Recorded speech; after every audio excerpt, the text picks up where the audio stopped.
Shaun White let up just the tiniest bit as he jerked his body around for a trick, his signature trick, a trick he has landed without a hitch hundreds of times before. The next thing he knew, he said was thinking, wow, I only have one more chance to get this done. After an untimely fall in the first round of qualifying, the most successful halfpipe rider in history turned the drama up to 11 on Wednesday, coming through huge in a land-or-go home run that put him into the medal round at his fifth and final Olympics. I can't tell you the relief I felt off that last hit, White said. It was just the thrill and excitement to be going to finals. White found himself there when he eased up ever so slightly on the tomahawk, a trick he invented more than a decade ago that involves a frontside takeoff and 1260 degrees of spin at a diagonal, off-axis angle. He most famously stuck that trick to cap off the Vancouver Olympics in 2010 in a victory run, after his gold medal had already been sealed and he was simply showing off for the crowd. At 35 and with one more contest left in his storied career, White doesn't have that luxury anymore. Still, he wasn't alone in assuming he would be in a fight to the finish come Friday, where two-time silver medalist Ayumu Hirano and 2018 bronze medalist Scotty James are among those who will be waiting to take his title. But after the fall in the first of two qualifying rounds, nothing felt certain. In the preliminaries, riders get two chances and their best score counts. The top 12 riders advance. After round 1, White was in 19th place. I was thinking a lot about that, like, how if the next run went terribly, I'd be standing here, talking to everyone over and over about how I'm still happy to be here, but it sucks, White said.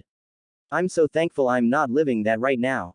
Though White is no stranger to pressure, he won his third gold medal 4 years ago with a near-perfect trip on the day's last run. There's something different about riding for gold, as opposed to riding simply to get to the gold medal round. But he's been there before too. He fell in the first round of qualifying at his first Olympics, in 2006 in Italy. He spent the time in between rounds doing free rides through the Alps and trying to take his mind off the immense task ahead. He made it through and won the gold medal. 16 years later, it was same deal, different continent. Over a tense 50 minutes, he took 3 or 4 rides through the hills to stay warm. He was doing his thing, and he jumped on the T-bar and they got me on the radio and said, "Have you seen Shaun?" U.S. coach Mike Jankowski said.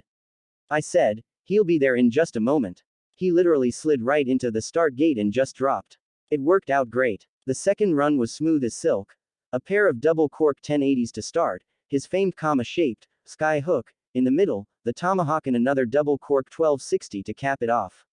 He tore off his goggles and let out a huge "yeah" after he crossed the line. Chloe Kim, who earlier had breezed through her qualifying round, was in the crowd and cheered. White's score popped up and he was in fourth, making him the fourth-to-last rider to go in all 3 of Friday's decisive rounds. Not a bad position to possibly put some pressure on the 3 who finished ahead of him: Hirano, James and Hirano's Japanese teammate Ruka Hirano, all of whom have the vaunted triple cork jump in their bag of tricks. Today we were told a lot, because you put a run down and then you see if the judges like you, said White's coach, J.J. Thomas.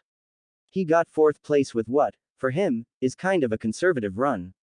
He's got a lot more in the tank. White appears psyched to use every last drop. In years past, his interviews after qualifying would have been quick soundbite affairs. This time, White lingered, reliving every moment, getting more expressive as he made his way through the line, never tiring of being asked the same questions over and over. I knew I could do it, and I put the run down, and I'm going to be ready to fight it out in finals as well, he said. So nice to have one last chance. Before that, he had some explaining to do. I have to call my mom, White said. She's going to say, "You do this every time."